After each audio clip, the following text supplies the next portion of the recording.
Doing great. I'm doing great. I'm excited to be here. Thank you so much for inviting me to the show. Man, I thank you for accepting the invitation and coming on. So talk to us, because what I've been doing this month is I've been having a radio show about small businesses and the grind that comes with starting a small business. But first, talk to me about how you started your business.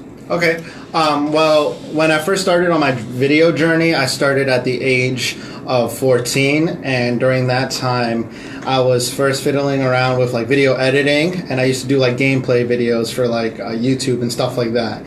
And when I would do these gameplay videos, I would then put my favorite song on it, and I would run into copyright claims. Then I learned how to create my own music, and then little by little, I started learning everything that I needed to know for my own business. Eventually, when I got to college at L-Tri-C, that's when I officially made my business LBJ Media LLC. So when you first started, what were you using? Your phone, or did you have a little video recorder? Well, the first ever camera that I used, I remember, was the cassette camera that my dad had. It was when you would put the cassette in and then you start recording a family event. And then when I moved on to shooting music videos, that's when digital cameras came out. It was still the family camera, but it was like the new ones that at that time it was like really good. So I kind of used that to just start shooting music videos with like some of the friends that I knew, and I had a music group back in high school, so I started shooting music videos for them. And with that, I started learning a lot more, getting more experience on my own of how to like edit and shoot and stuff like that. And I never thought that this would like turn into a bigger business until I officially got into college, and then I decided I want to take this to another level. All right, so we're going on to the next level. You graduated from L-Tri-C. It's all good, man. Let me get my tongue untied here. So you graduated from L-Tri-C, and then you said, I'm going to start my own business. Actually, I started my business while in L-Tri-C because they have they have a BEC program, which is an entrepreneurship program that for student entrepreneurs who want to start their own business, they'll go there and they'll match them up with a mentor. And my mentor was Stefan Walker, and he kind of showed me the ropes of how to get started and everything that I needed to do to basically legalize my business and then officially get started as an entrepreneur. And that's what I did. And let's talk about the support you had and also the haters, because, of course, and I definitely want to talk about the haters, because you find out that it's people who you think that would support you that, nah, you can't do this, or it's not your time. You know what I'm saying? Right. It's not your time yet, instead of encouraging you to do what's right. Right. I think when around this era where I decided to become an entrepreneur, I started reading a lot more books, and the way they described it is the fact that a lot of people, especially coming from our background, are not entrepreneurs, or they don't own a business. Tell it. So they don't know what it's like to actually own a business. So unless you have people around you that own businesses and that are business people, they'll be able to become more supportive. But if you're traveling into something that's unknown, especially if your son or your daughter is going into something unknown, you don't want them to run the risk of something that you don't know. So that's what I would run into, where like it would be like friends or family would be like, oh, are you sure about this? And I wouldn't say it was hate, but it's like they just didn't know what it was like being an entrepreneur. All they hear is like the news or stuff like that of businesses going out of business, and then just like the amount of risk it takes to be an entrepreneur. So talk to us about the risk. All right, so the risk. It's easy to start up your own business. I'll tell you that. It is easy because all you have to do is a couple of paperwork and stuff like that.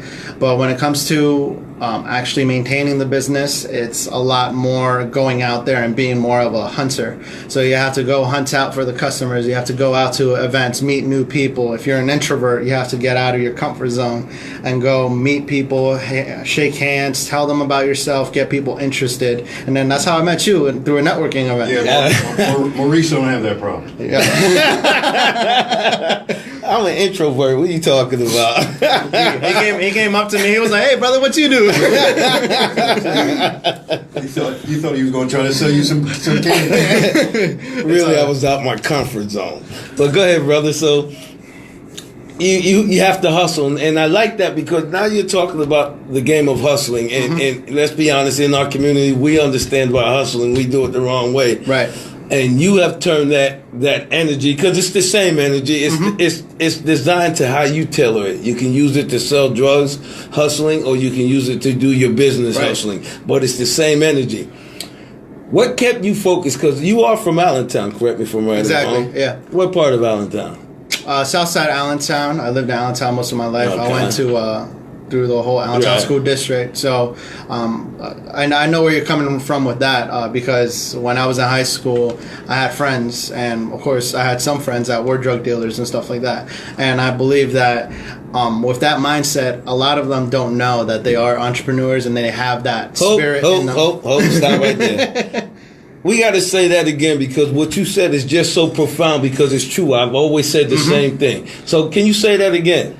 A lot of people who from the hood, from the hood, people from the hood. We right now we're focusing on the Pacific demographics. Right. So people from the hood who understand the hustling game. Exactly, they are entrepreneurs because they have the strive and they take the extra risk that most people wouldn't.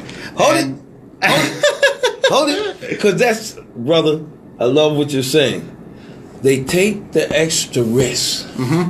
And to have a business, you have to be willing to take that risk. Yes. When most people aren't willing to do it. Y'all hear that? You hear what this young brother saying, man? Because that's so profound. What he's telling y'all is, you got to be willing, hustlers, to first of all, use that same energy to start a business. And come on, you're an entrepreneur, so you can start a business. And that's what the brothers say, correct me if I'm right or wrong, Louis. Exactly. So you can start your business, use that same energy, use the same mindset that you have, because when you're out there in the streets, come on, because I was out there too, we already know, look, I'm going to be out here, I might go to jail, I might get shot, I might die. So we already understand the risks that come with it. Exactly. Continue, brother. And a lot of it comes from the environment that you're in, because when you're in an environment, right, and let's say the only job you can get is a minimum wage job, and you try it out first the legal way, and you're working a 9-to-5 job and $7.25, but you don't have enough. You see your mom struggling and stuff like that, and you feel like worthless because you want to provide more. So that's where I think a lot of people get misguided and then go down the wrong path. But what they don't know is that there is other opportunities out there for us to start your own business, whether you're passionate about film like I am or whatever you are in.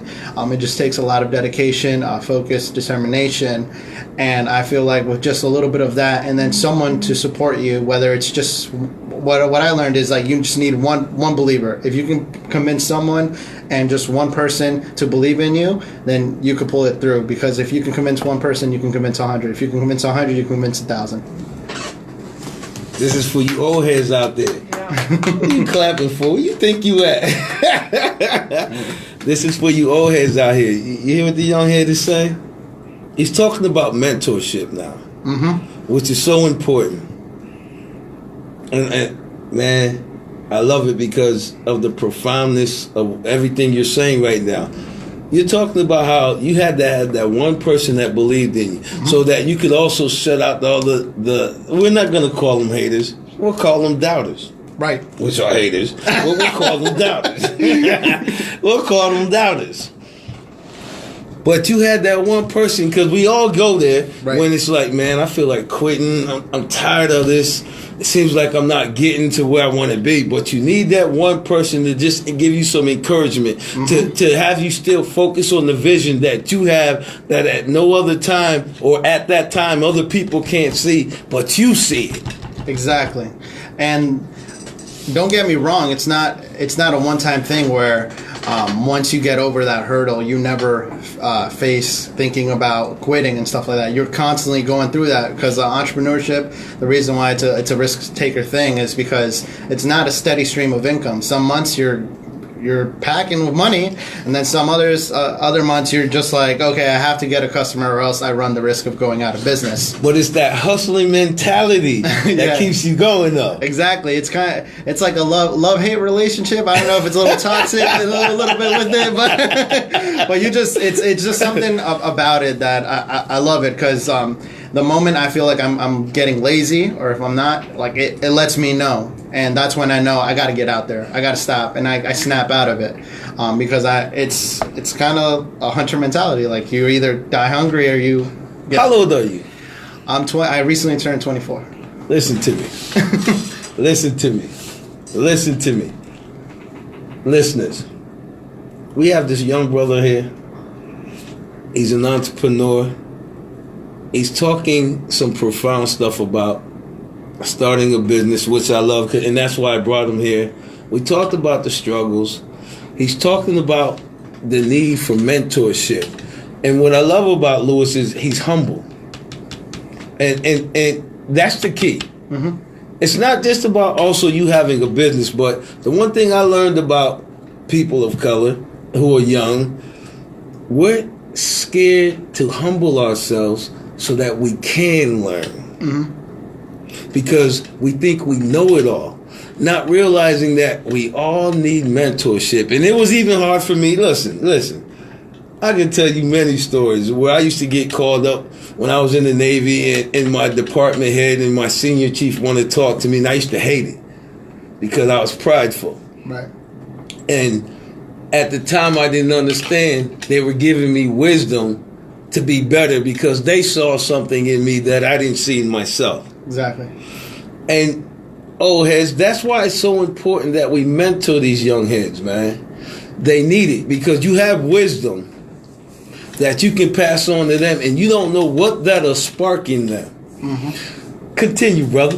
I'm gonna let you do you, man. I love what you're doing. Now that we're on the topic of mentorship, so there was a point in my life where I was at my lowest, and this was right when I was about to start my business. Funny enough, and there was a guy around this area. His name was Joshua Ramirez. A lot of people know him as Jack 9 Films, and so I gave him a call because I saw that he was at a position where I wanted to be at, and like through the books that I started reading, that's what they would tell you, that if you want a mentor, you have to get somebody that's already there where you want to be at a whole nother level, and that they'll be able to guide you. And I called him up, and it was amazing because he was humble about it too, and he told me, yeah, come into my office, we'll sit down and we'll talk. And that simple talk was something that totally changed my direction, and if I wouldn't have done that, I probably would have quit. Also, I had several other conversations with other mentors. Like I told you, Stephon Walker. Another one was he used to be the owner of Digital Feast. Mm-hmm. I don't know if you're familiar with that. No. Company, but yeah, and his name was Kenneth. And I had several conversations with him, and they all gave me their own perspective of entrepreneurship, which helped me balance all the thoughts and what I liked, kind of formed my own way of thinking about entrepreneurship as well. So that really helped me. And so, as you know, I went out and started doing some mentorship as well. Yes, and I recently got invited to Roosevelt Elementary for their career day, and to present about my business and kind of what I do for my career, which is videography, video production, and stuff like that. And the kids absolutely loved it. If you saw the presentation and how I let them carry my equipment and stuff like that, and we're not talking about cheap equipment here. So I wish I would have had that when I was their age, because maybe then that would have sparked something in me, I would have gotten where I'm at even at a younger age. Yes. So, yes, yeah. And that's why it's so important that old heads that we do mentor. Because look what he said. He wished that he had that in elementary school, because this passion that he has now, he would have had it back then. And really, I believe, I'm going to talk about what I believe, you would be a lot further. Exactly. But it's all about being mentored by people who have wisdom, and also being willing to humble yourselves, young heads. And also, you know what you keep saying, and we need to focus on? Mm-hmm. You read. Yes. Now, I'm not gonna sit here and tell you I've been reading all my life, because there was a point where I used to hate reading, and I used to be like every other teenager where I was like, read a book, nah, only if it's a homework assignment. I was the same way. It was because in public school, what they taught me in public school was you have to read these certain amount of books, and it wasn't always the books that I liked. And until I opened my first business book, I figured out, oh wow, I love reading business books. And when I don't have time to read, I listen to audiobooks. And there's a lot of wisdom in the audiobooks. And we're talking about people that are like 40 years old, 50 years old, 60 years old, some people that already passed away that are giving their wisdom of how they started their $1 million business, $1 billion business. And they're just giving their 2 cents into it. So that's the value that I saw in it, because now this just opened up a door to a whole other room of mentors that I never had. And that's why I started finding reading a lot more valuable, because I started gaining knowledge through other people's experience. Are you hearing what he's saying? He said because of the passion that he has for videography, he read books about it, and he also read books about business. Hustlers. He read books about business. Hustlers. He read books about business. And I'm stressing that with y'all because you can do the same thing. You're just as smart. You know, one of the things they always said about Al Capone was he could have ran a Fortune 500 company. Yeah. You young heads out there, I believe that about y'all. Y'all are just as talented. And that's why I'm saying this, because I believe in you. You just got to believe in yourself. And you got to get out that mindset that that's all you can do. And that's what you were put on earth to do, because you're better than that. Mm-hmm. Go ahead, brother. Continue. I think the first step is definitely admitting that you realizing to yourself that you need help. Because that's one big step that could change a lot of things. Because if you're... Because at one point I was prideful, and I was that young teenager that thought I knew it all until life hit me, and then I'm like, oh, I don't know it all. I don't know what to do. I probably should get some help.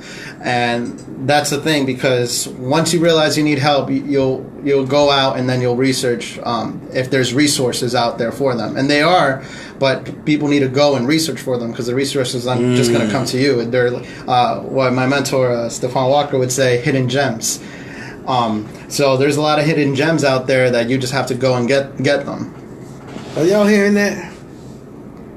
You got to do the work, man, and that's so important. Yeah, and that's why I'm loving this, because you're talking about doing the work. Mm-hmm. And one of the things we don't like, let's be honest, is doing the legwork, because it's hard. Mm-hmm. And sometimes, really, a lot of times it's frustrating. Yeah.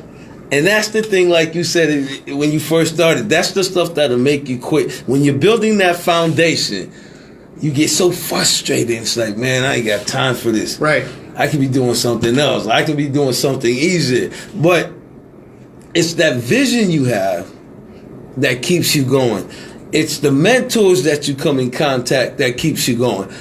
It's you researching and learning, because when you're doing that, you're enhancing your vision. Mm-hmm. And that's important. That is so important, man. Continue.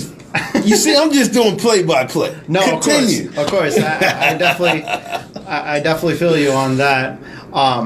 It is important to do research. And the one thing I definitely think when it comes to business and starting your own business, is like what Steve Harvey. I like watching a lot of Steve Harvey. So Steve Harvey always would say, "Don't follow your passion, follow your gift." Ooh. And that was one of the gems that, for me personally, that hit me, where he explained the difference is that your passion is something that you love to do, of course, but you may not be good at it. And there's a lot of people that do that. Like you karaoke singers, that's what he's talking about. You people who think you can sing and you know you can't, but still you go out there and do karaoke and you want to get congratulated. All right, next. Wait, hold up. Why you gotta hit karaoke? Because you think you can sing. Next. I'll give Scooby, but I sing professionally, bro. I'll give a prime example. I'm passionate about soccer. I played soccer in high school, but I know I'm not professional soccer player. So I'm not gonna go waste all my time trying to be a professional soccer player, because I don't have that gift. I'm not a young Messi that at 14 years old he's just drilling up and down and stuff like that. But when I realized my gift was like video production, was because since a young age I always had the vision, and when I would play with my toys, I would create stories in my head. Oh yeah. And so you were one of them? Yeah, for me, I didn't know what I was doing when I was younger. It was just me, like, playtime. Yeah, you didn't have direction. Yeah. So, and that's what I kind of do now, where client comes to me and they come with the story, and now I'm just in play mode where I'm trying to figure out in my head, all right, this is how the final product's going to be before I even shoot it. And that's kind of how my job is. And so when it comes to your gift, it's something that you can do easier and provide amazing results. And that's what Steve Harvey always preaches, is follow your gift, not your passion. Because when you follow your gifts, you don't have to put as much effort in it because it comes naturally. That's profound, man. I like that. Yeah, I like that, because I was just thinking that. Because with passion, you can burn out. Right. But when it's your gift, you just know, like me and the mic, this is my gift. I run my big mouth all day, 24/7. Exactly. And I love doing it. You could definitely tell it comes naturally out of you, because some people will try to be that person and you could just tell that it's not natural. That's true. And that's where the gift versus the passion comes in, because you may be passionate about radio, but you may not have that gift. And maybe you might have to be someone in radio behind the scenes and not exactly like the front runner. So that's another thing. Like, don't completely. I like that. Don't completely like quit on your passion, because you may be a B player or a C player that may be able to help an A player in a bigger organization. Let me break that down. Let me break that down. Like, now, I'm the A player. Right. Tony Tone, who's at the mixing board, making sure the sound sounds right. He the B team. I just want y'all to understand. I just wanted to say that the On the Road show has been canceled. Now, I didn't say all that. That was all Maurice. The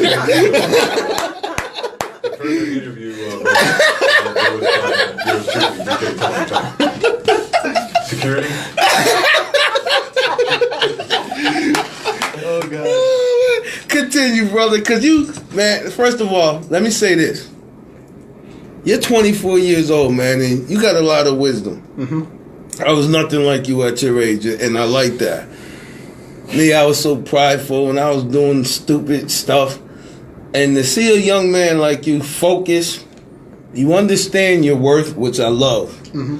Because I'm a firm believer that's what's wrong with people of color. We don't understand our worth. And I think a lot of it's because we've been beat down so much that we don't see that we're better than that. We're better than what society defines us. Go ahead. I see you got something to say. Go ahead. I'm actually quote Charlemagne on this one, because I was watching The Breakfast Club, and he actually pointed out something very interesting, is that when it comes to people of color, in the school they teach us about United States history, but they teach about the civil rights movement and how we're always oppressed. And then when you go further back to that, we were always like some type of slave, or like the Europeans came and they invaded us. But they don't go further back when we were once emperors and kings, and we actually ruled nations and built great empires. And that's where I think we come in, as when we get more power and a better position in society, it's our responsibility to uphold that and let other people know. Thank you. Because that's one of the things I love about the Jewish culture is they start at 5 years old teaching their kids their history. Mm-hmm. And I love that. And to me, that's the perfect template. And that's for any race. You should always teach your kids their history, the richness of it. This is what I'm talking about, the richness of it. Because so that they know, okay, we understand we got this blip right now that we're going through, but I know past that or before that, we were kings and queens, and we created math, and we did the pyramids that they can't do today, and it still blows their mind. See what I'm saying? You got to do that, because that gives kids a self-worth. Mm-hmm. And that's important. Go ahead. I can see you. I like you. Go ahead. Yeah, no, definitely. If I can jump in here. Nope. But I'm going to anyway. I love this show. I'm 60 years old. It's no big secret. Now, when I went to high school and junior high school, we had both American history and then Black history. So did we. For some reason, that stopped as the years went on. And, I agree. And I don't think it's even offered in high school anymore. I agree. Not sure if it's even offered in college anymore. Wow, you make an excellent point. If it is, it's probably Black colleges or Yeah. in the country. HBCUs. But I mean, outside of the Frederick Douglass and the Harriet Tubmans, I've been lucky because most of all of my family were teachers. I mean, a couple of professors, you know what I mean? So I got to meet some people that I probably would have never even heard of, but had certain roles in Black history. And he's right. We should be reminded, or kids should be taught, maybe they'd be a little bit more proud. Yes. Is what I'm saying. Yes. No question. I didn't want to interrupt. Yes, you did. You said you did. Yeah. He's throwing out a gem, though. It's not a bad thing. Exactly. Oh, no, this is my show. Yeah. Whose show is this? I just wanted to throw that in there. And for those who grew up like I did and had that opportunity when you were younger to learn your history, congratulate yourself and pass that information along. Yes. To the ones that are younger, because half of the kids don't know and should know. The other half might know and should learn more. Yes. Now, can I have my show back, please? This was always your show. Because, first of all, let me say this. I 100% agree with you. When I went to Northeast Junior High, shout out to Miss Boone. Once a week, Miss Boone used to come. All the Black kids, she used to get us all, and we used to go to this classroom, and she used to teach us about Black history. Strictly, for a whole hour, we learned about Black history.